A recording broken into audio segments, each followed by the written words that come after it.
小福宝现在已经无暇顾及沈飞是怎么看他，或是会不会暴露。吐蕃和突厥不一样，大禹朝挨着吐蕃的边境面积庞大，剑南、陇西、河西、北庭四处的节度使竟然都没发现已经有吐蕃小股军队潜入了境内，这事极其严重，已经不是小打小闹的事。大禹朝内部的官员一定有人勾结了外族，否则这次不会被人包饺子，差点全军覆没。小福宝想到这里就非常后怕，亭州和单州还有皇子坐镇，节度使和两处的王爷也能够互相牵制，剩下两处得好好查查了。小福宝的大脑飞速运转，同时也飞快地想着对策。世子，山林中的人怎么办？那些人不知道要晕迷多久啊，若是不及时处理，恐怕会对世子不利。剩下的人全都斩杀了，一个活口都不留。世子，属下带人这时离开，世子的安危。不是，暗中还藏了人，我这就释放信号，你带一队人马前去斩杀。是。令策带回来的人已经可以留作口供，审问他们就好了，剩下的人还是尽快处理了好。小福宝看了看天色，然后从袖口中释放了一个信号。放完了信号，他快速地拿出纸笔，开始给皇上写信。他有些密事要交代。朱坤鹏见此，自动地离得远了一些。朱坤鹏回到了自家的队伍，他本能地觉得有些事他不能听。广安侯先走了，还是给朱坤鹏留了5个人保护他的。唐之陵早就知道小福宝的身份，他也没有奇怪，就看着小福宝安排。唐之陵，你有没有发现啊，仔仔很有工作经验的样子。工作经验？是啊，当皇上的经验。沈飞眯着双眼看着小福宝奋笔疾书，那毛笔用的可老熟练了。沈飞早就怀疑了，仔仔很依赖皇上，别以为他不知道这小子逃学进宫。还有太子和皇上对小福宝的重视，还有那个刺头益州王竟然也对小福宝这么好，还心甘情愿地给他当马骑。小福宝不断操心楚家皇室的孩子的样子，这些都让沈飞怀疑小福宝前世也是皇室之人。可是他没往先皇身上想过，或者说他下意识没意识到仔仔会是那个人。但如今种种迹象表明，小福宝就是先皇楚成彦。这么一想，从前一切怪异之处就解释得通了。不过皇上他们都知道，唐之陵知不知道呢？沈飞想起了2年前他们家里爆发的家庭危机，两父子闹别扭的情景，看来唐之陵是早就知道了真相。当皇上的经验怎么会呀？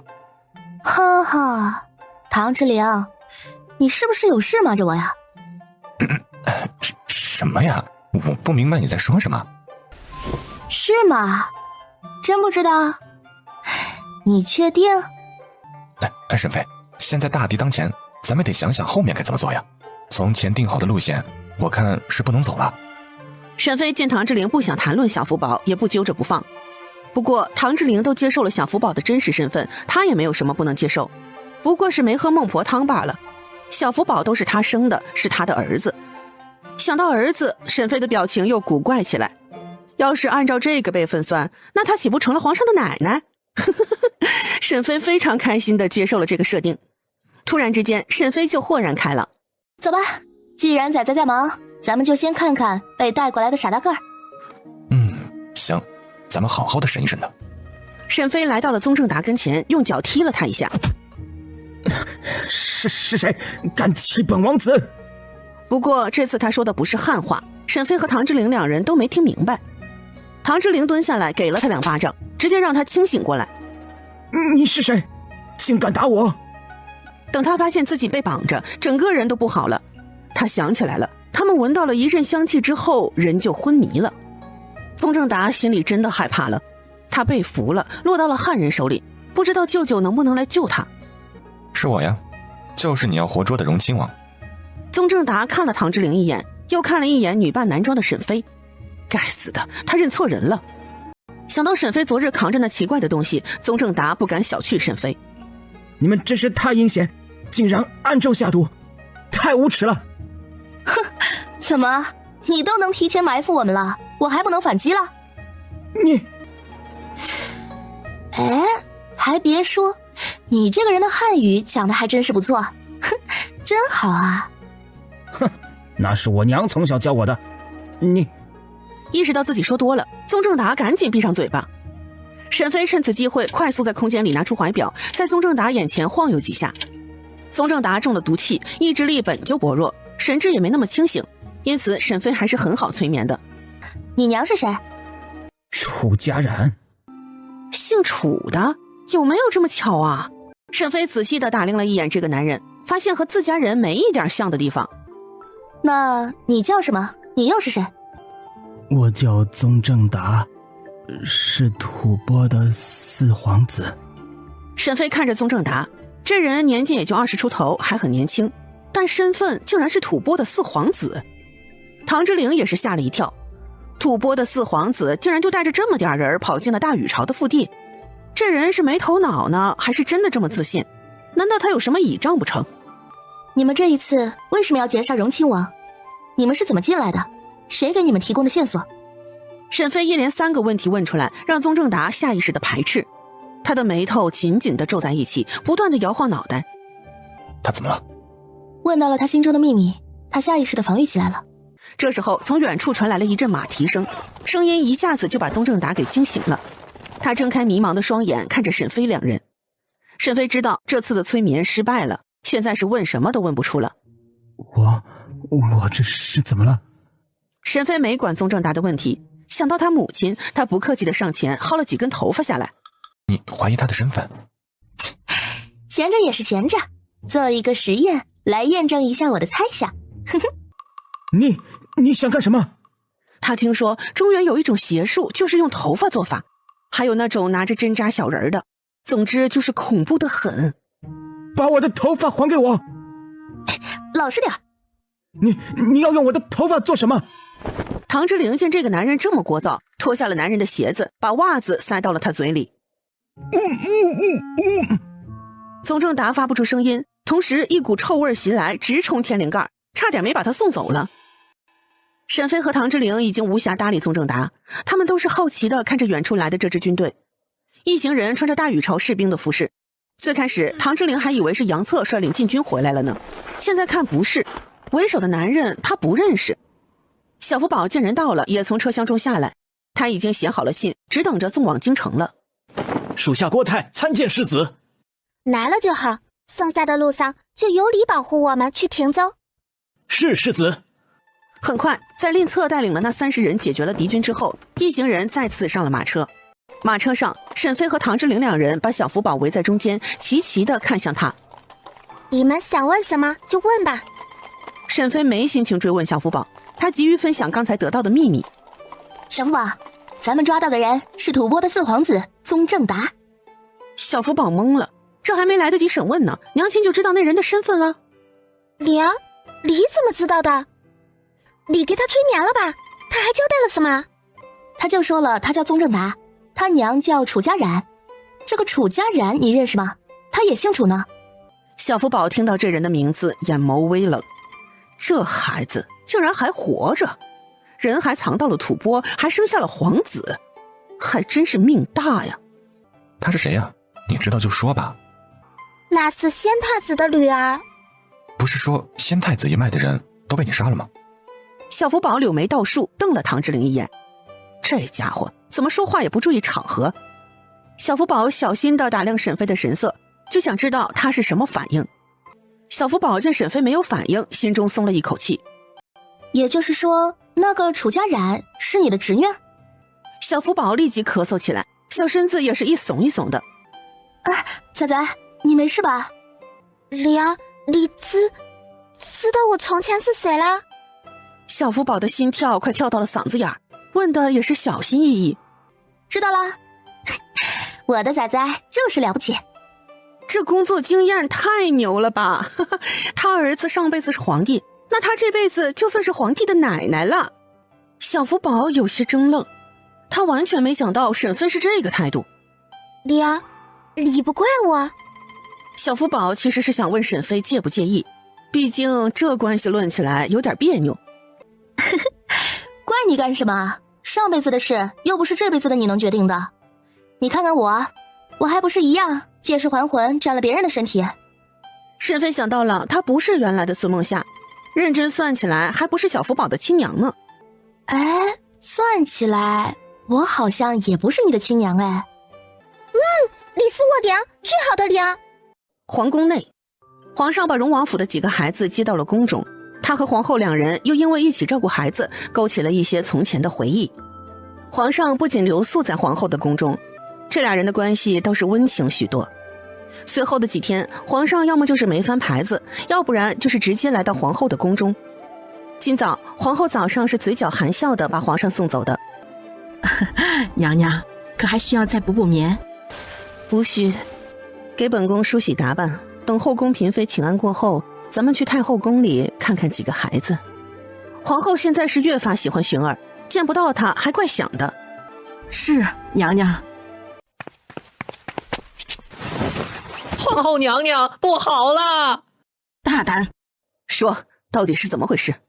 皇后娘娘，国公府的四公子金马腿断了。什么？皇后不敢相信，这个侄子皇后是很看重的。赵修伟是赵家这一代最好的儿郎，他曾经建议哥哥改立四郎当世子。皇后娘娘，不仅如此，四公子的马还踩伤了文浩少爷，文浩少爷生死不知啊！快去请太医！赵修伟和赵文浩是赵家最出息的，两人虽然是叔侄，但是年龄上差距不大。城外一处高楼上，楚玉红看到赵家下人手忙脚乱地把人搬上马车。大哥，你笑什么？什么事儿这么开心？呵呵，没什么。哎，福宝哥哥不在，我都吓他了。他若是在，我可不敢动手。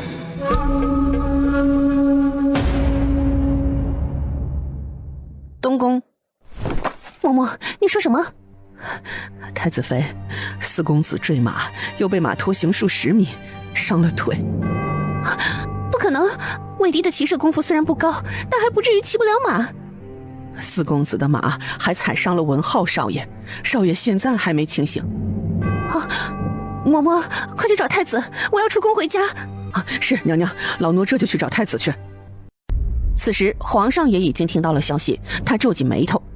冯宝，派太医去赵国公府看看吧。皇上，皇后已经派了太医过去。皇上点了点头，他很好奇这厮是谁动的手，能一举伤了国公府2个最有前途的孩子，这手段确实很辣。皇上，这是广安侯世子朱坤鹏给荣世子的信，刚到王府的。小福宝不就在队伍中吗？朱坤鹏没见到人？皇上把信接了过来，打开之后看到上面的内容，轻哼道：什么乱七八糟的！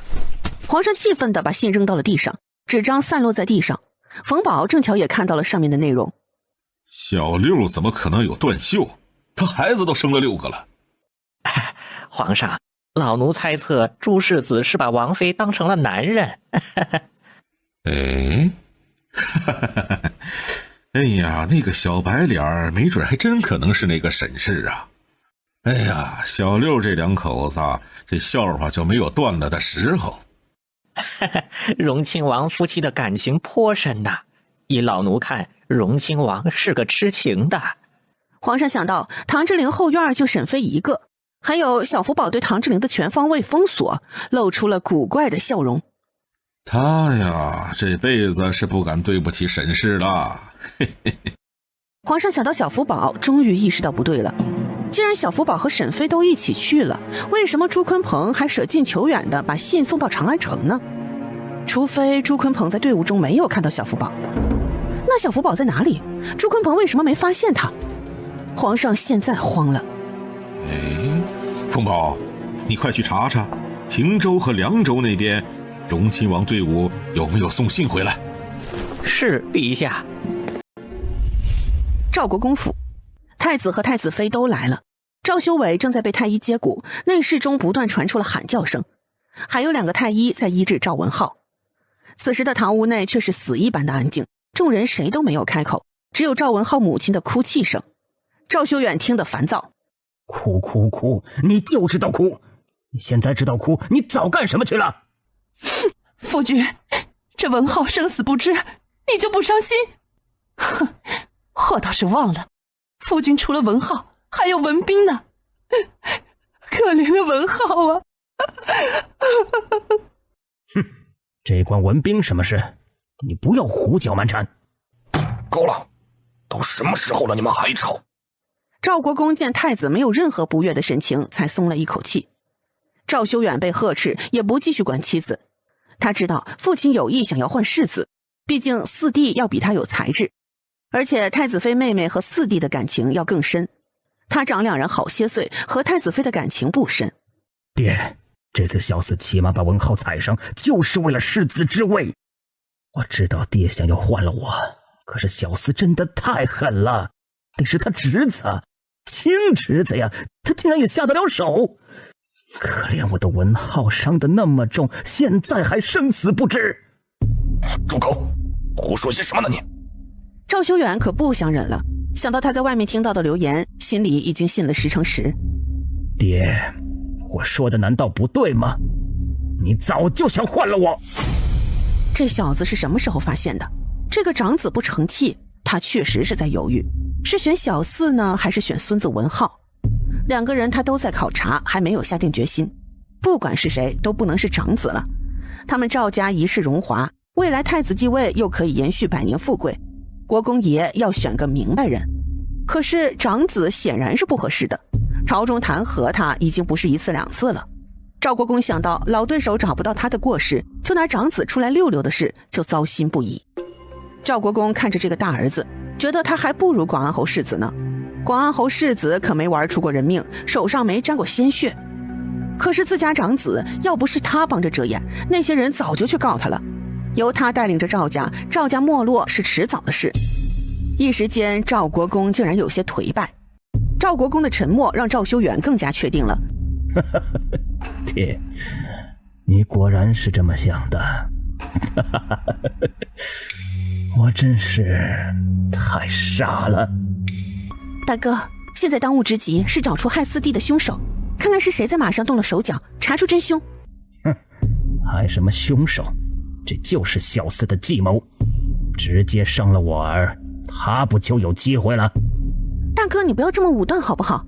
四哥就算想当世子，也不会对文浩动手，他自己不是也伤了腿吗？哼，那是他纵马踩伤我儿后遭到的报应，否则又怎会从马上掉落，伤了腿？太子坐在一边，皱着眉头思索着整件事。这件事确实透露着古怪。表哥，那伤人的马呢？检查了没有？太子，那马已经被我杀了。太子的脑瓜子嗡嗡的，还真是帮倒忙啊。太子一时间也觉得舅舅的想法没错，这世子换了就换了吧。这时候救治赵文浩的太医也走了出来。宋太医，我儿子怎么样了？小少爷已经救过来了，不过他伤了脏腑，要好好的调养才好啊。小少爷的身子恐怕劳累不得呀。是，刘太医说的是，感谢2位太医把我孙儿救回来呀。宋太医严肃着一张脸，他有句实话没说，那孩子以后就成了药罐子了，也就只有富裕的国公府能养得起，要是在普通人家，恐怕也活不了几年了。听说这孩子很是聪慧，恐怕这辈子都和科考无缘了，除非有荣王妃那种神药。宋太医想到这里，没有把话说出来，他不能害了荣王妃。赵家人送走太医之后，太子妃和太子也离开了赵府。太子刚回到皇宫，就被皇上派来的太监给叫走了。太子脚步匆匆地走了进来。父皇，是有何要事？这是小福宝送来的消息，你看看吧。太子快走几步。福宝弟弟终于送消息来了。等他看到信上的内容，简直不可置信。父皇，福宝弟弟竟然遇到了吐蕃的小股军队，还抓了吐蕃4皇子。是啊，吐蕃的军队竟然悄无声息地进了我国境内，还能知道荣亲王这一行人的行踪，提前埋伏，显然是有人在背后透露了消息。父皇，这次的事太过蹊跷了。皇上又把小福宝的安排递给太子。你再看看这个。太子看到了上面的内容，惊得不得了。父皇，2位尚书都有问题。还不确定，但不排除他们通敌。不仅如此，那2个节度使的问题也很大。这次的问题很严重啊，两位尚书那边要小心查证。父皇，不如就按照福宝弟弟交代的办吧。太子觉得父皇完全没有必要考虑，按照皇爷爷的方法还能有什么错的。皇上也是认可小福宝的方案的，就是觉得这样会显得他很无能。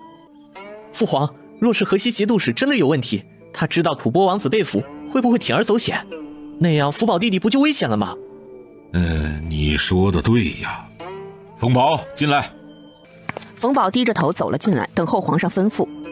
去把中书舍人曾蕃叫来。是陛下。冯宝知道皇上这是要草拟圣旨了，只是不知道是什么事，让皇上没有经过廷议就决定下来。皇上的动作很快，几封圣旨下去了之后，让朝臣们都摸不着头脑。这好好的，为什么几个地方军的将军竟然换防了？小福宝这一行队伍快马加鞭，终于是顺利抵达了亭州。要说是顺利，也是因为有沈飞的大杀器在，他们这支队伍才能毫发无损。因为在路上他们又经历了3次刺杀，当然都是被轻松的解决了。现在的队伍后面拉的都是这次路上抓的俘虏。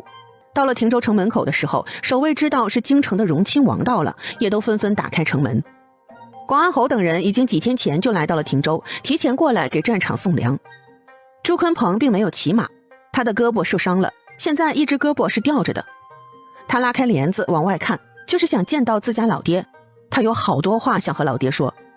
朱坤鹏这些天真是过得心惊胆战的，他急需要在老爹那里寻求安慰，并告诉老爹他的猜测。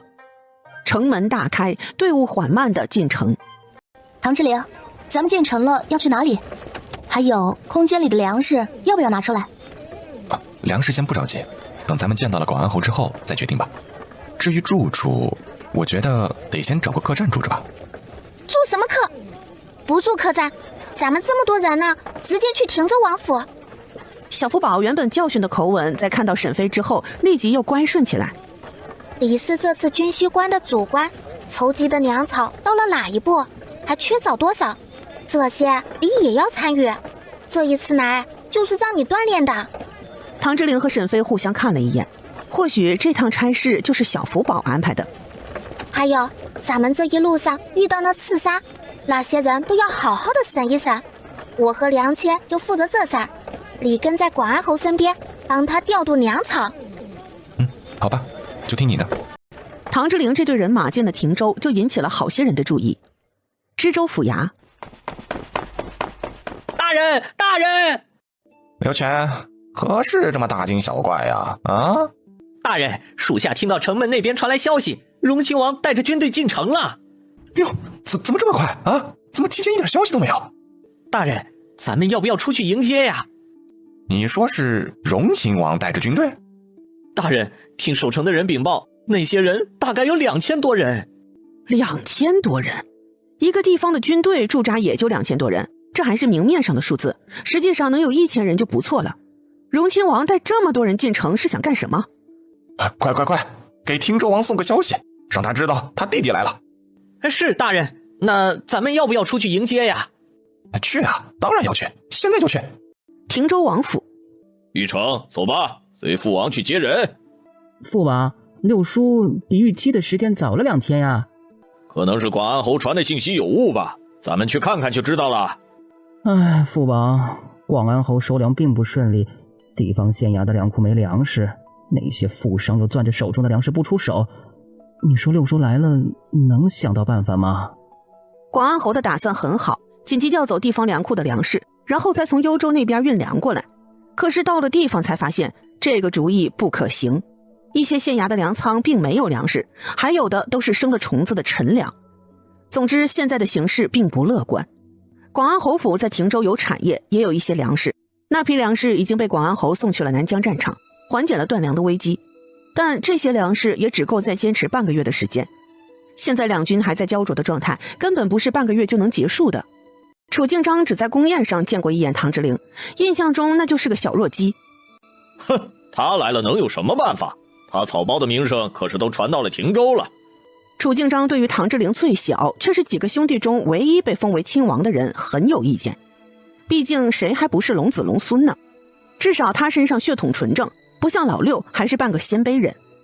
走吧，汀州不大，估计他们都快到衙门了。父王，咱们不请六叔来王府住吗？没听广安侯说吗？那小子带了100多个护卫出门，那么多人都来咱们王府，要吃多少粮食啊？也是啊，人确实是不少。哼，到时候把人丢给刘知府，让他去操心去。嘿嘿嘿，还是父王的主意好。哈哈，不在其政，不谋其位。自从老大把我的私兵都充公之后，我就决定不让老大占我半点便宜。哼！楚敬章和世子楚玉成才走到大门外，刚想上马车，就看到了黑压压的一群人。没错，就是黑压压的一大片，全是人。楚敬章皱起眉头，这些人是什么人？怎么进城的？难道是敌军打进来了？王府的护卫一下子就戒备起来，全都亮起了武器。人群靠近，从马车上下来3个人，2个男人，1个小孩。小福宝才下马车，看着楚敬章那像是怀了孕的大肚子，就皱起眉头。楚敬章看着小福宝，惊讶地张大了嘴巴。父王，那个小孩好像黄爷爷。楚敬章自然是看到了，他现在也是双眼瞪大。等看到唐之灵之后，楚敬章真的承认了，老六是会生孩子的。那小孩应该就是荣王府的世子小福宝。哼，这老六还真会生，这么像的还能生出来。把刀都收起来，是荣亲王到了。楚敬章整理了一下袍子，向唐之灵走了过来。六弟，二哥，六弟，你们怎么直接过来？想必刘知府已经前去接你们了。啊，我们一路上并没有见到刘知府，到了汀州就是二哥的地盘，弟弟我就来投靠二哥了。楚敬宗在心里咒骂，该死，这家伙还真是打着这个主意。六弟出门这人手还真不少啊，这些人都赶上地方的守军了。他的意思就是这么多人，我们王府可放不下。想到老六出行，皇上给了这么多人，楚敬章这心里竟然有点酸。老大那人太不地道了，唐之灵哪里知道地方驻扎的军队？啊，是吗？地方驻军这么少吗？小福宝一时之间竟然觉得有些糟心，他并不想浪费时间。走吧，进去再说。国泰，军队的人带去守备府，找全志明，让他安排一下。是，世子。宁策，你去把那些俘虏全都送去府衙大牢，严加看管起来。是，世子。楚敬章这才正眼看了一下小福宝。六弟，你王府的世子还真是了得呀！小世子小年纪竟然如此娴熟的发号施令，我看荣王府做主的都成了小世子了。还有那个谁，对，就是那个将军，我要是没记错，那是令将军，可是先皇老爷子的黑甲军首领呢，现在居然去了你们荣王府。哎呀，六弟的福气，二哥我呀还真羡慕不来。楚敬章说了一通阴阳怪气的话，明着夸唐之灵本事，实则是暗讽唐之灵被小世子给架空了。小福宝现在是着急收拾外敌，自然是不愿意听楚敬章的屁话，更何况他还要找他了解汀州的情况，汀州刺史做得怎么样，还需要楚敬章来交代呢。他的身份该知道的好些人也都知道了，不差老二一人。在门口磨叽啥？显着你的嘴皮子利索呢。楚敬章有点傻眼了，这小子竟然不把他这个二伯放在眼里。哎，六弟，你就是这么教育儿子的，如此的没大没小。楚敬章这一声虽然稚嫩，但这语调这口气怎么这么熟悉？小福宝原本圆溜溜的眼睛此时是半眯着，就这么一眨不眨地看着楚敬章。楚敬章腿一软跪了下去，这神态和那位一模一样，从前被支配的感觉又回来了。你是我是，别磨叽，快进来，我有要事要问你。好，这就来。是了，他怎么就没想到呢？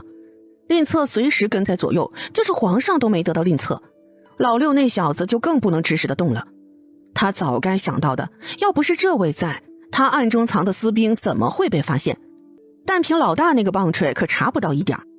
现在楚敬章的脑子清明不少，从前想不通的事，这次全想通了。于是楚敬章立即抱着肚子呼哧带喘地追了上去。世子楚玉成看到父亲蹿着小碎步，小心地跟在小福宝身边，诧异得不得了。